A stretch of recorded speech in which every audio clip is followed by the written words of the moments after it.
Trump Putin की meeting को लेकर कई तरह के कयास लगाए जा रहे हैं, जिसमें सबसे ज्यादा आशंका इस बात को लेकर है कि अगर वार्ता नाकामयाब हो गई, सफल नहीं हुई, तो क्या होगा। क्योंकि कई यूरोपीय देश इस वार्ता के पक्ष में नहीं है, जबकि ज़ेलेंस्की भी खुद को वार्ता में शामिल नहीं किए जाने को लेकर नाराज है। अब अगर पुतिन ट्रंप में युद्ध विराम को लेकर सहमति बन भी जाती है, तो क्या ज़ेलेंस्की इसके लिए तैयार होंगे, इसको लेकर काफी संशय है। इसलिए आसार हैं युद्ध विराम वार्ता असफल हुई तो यूरोप में विध्वंस का सबसे खौफनाक चैप्टर आरंभ हो सकता है।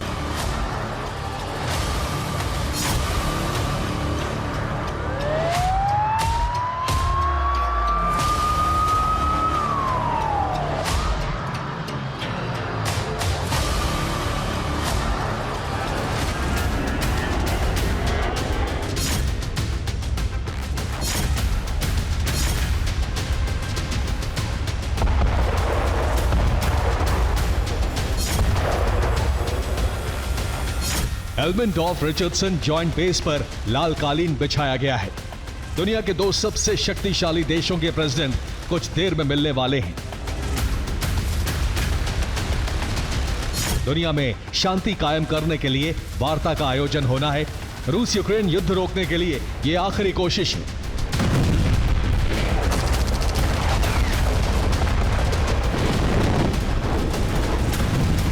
अगर वार्ता विफल हुई तो तबाही का सबसे विध्वंसक दरवाजा खुल जाएगा। फिर दुनिया को महाविनाश से कोई नहीं बचा सकता।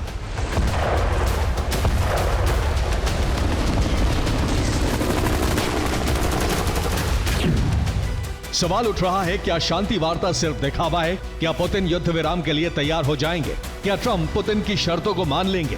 क्या ज़ेलेंस्की को युद्ध विराम करार मंजूर होगा? क्या यूरोपीय देश सीज फायर के लिए सहमत होंगे? ट्रंप और पुतिन का जोश हाई है। सुरक्षा के जबरदस्त इंतजाम है। डेलीगेशन के साथ पूरी तैयारी के साथ मीटिंग का इंतजार है।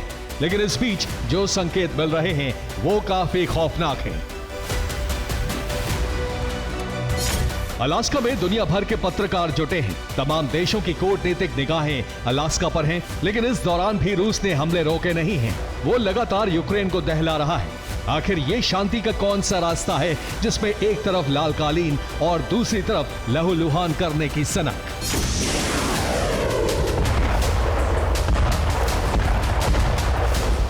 हालांकि ट्रंप को भरोसा है कि युद्ध विराम जरूर होगा।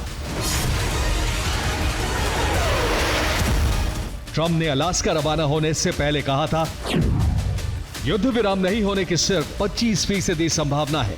हमें पूरी उम्मीद है अलास्का से हल जरूर निकलेगा।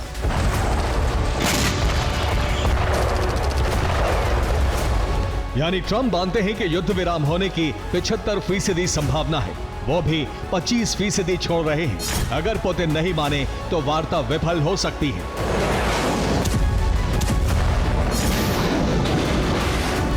इस बीच सवाल ये भी उठ रहे हैं कि ज़ेलेंस्की इस मीटिंग में शामिल क्यों नहीं है? या बिना ज़ेलेंस्की युद्ध विराम करार यूरोपीय देशों को मंजूर होगा?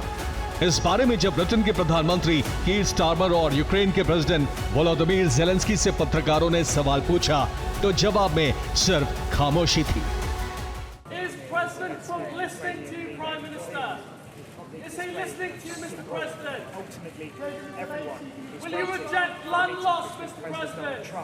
Vladimir Putin. Will you accept the flaws in conflict, Prime Minister?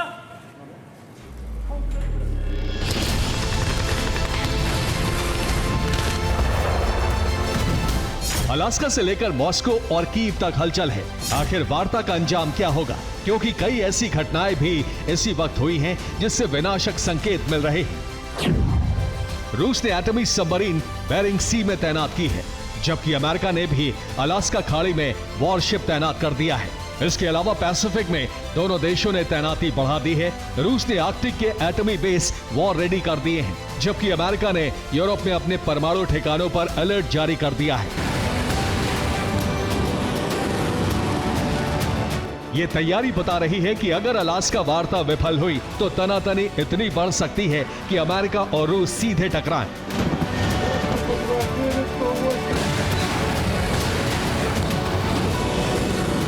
लेकिन अभी संभावना रूस और नेटो के टकराव की है, क्योंकि पुतिन सबसे पहले यूक्रेन का संपूर्ण खात्मा करेंगे, फिर दूसरे यूरोपीय देशों की तरफ बढ़ेंगे, जिससे रूस का विस्तार किया जा सके।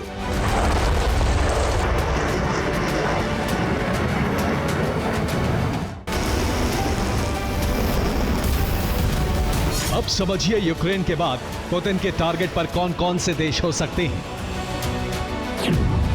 तीनों बाल्टिक देश, लिथुआनिया, लातविया और एस्टोनिया। इसके बाद नॉर्डिक देश, नॉर्वे, फिनलैंड और स्वीडन। इसके अलावा पोलैंड, ब्रिटेन, फ्रांस, जर्मनी भी रूस के टारगेट पर है। हालांकि रूस सबसे पहले बाल्टिक देशों पर हमला कर सकता है। यही वजह है कि बाल्टिक में नेटो ने बड़ी तैनाती की है। वो बाल्टिक देशों के साथ मिलकर वॉर ड्रिल कर रहा है। इस बीच बेलारूस में रूस ने जापान युद्धाभ्यास किया, जिसमें इस बार सबसे ज्यादा सैनिकों को शामिल किया गया। इस दौरान बाल्टिक देशों में हाई अलर्ट जारी कर दिया गया था। सिर्फ बाल्टिक ही नहीं, बल्कि आर्कटिक से लेकर अटलांटिक तक अमेरिकी टोही विमान सर्विलांस में जुटे हैं, जिससे रूस की गतिविधि पर नजर रखी जा सके।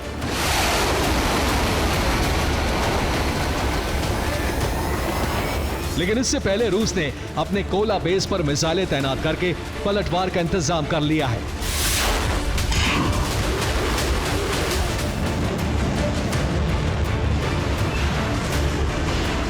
इस वक्त सबसे ज्यादा हलचल अलास्का में है, लेकिन खलबली पेंटागन से लेकर मॉस्को तक मची है और नेटो हेडक्वार्टर से अलास्का मीटिंग पर नजर रखी जा रही है, क्योंकि वार्ता विफल हुई तो तबाही कोई नहीं रोक सकता।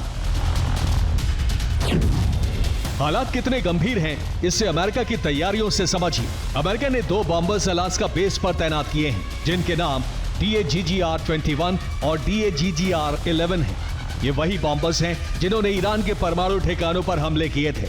इसके अलावा अमेरिका ने अपने सभी परमाणु ठिकानों पर अलर्ट जारी कर दिया है। यूरोप के सभी एटमी बेस वॉर रेडी कर दिए हैं। जबकि मीटिंग से ठीक पहले रूस नोवाया जेमेलिया बेस पर न्यूक्लियर क्रूज मिसाइल टेस्ट की तैयारी में जुटा है। 9M730 बुरेवेस्टनिक का ऐसे वक्त में टेस्ट किया जाना बता रहा है कि रूस कितनी आगे की तैयारी करके चल रहा है।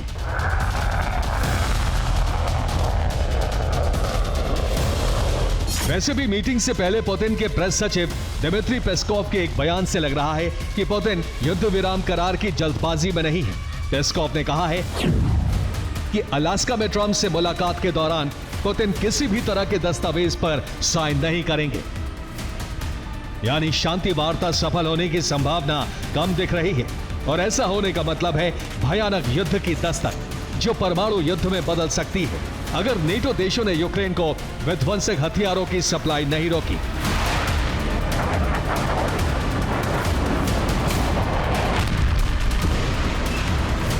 युद्ध के लंबा खिंचने की वजह नेटो का बैकडोर से यूक्रेन की मदद करना है। अगर ऐसा जारी रहा तो रूस नेटो देशों पर हमला करने के लिए स्वतंत्र है, क्योंकि नेटो युद्ध की शुरुआत कर चुका है।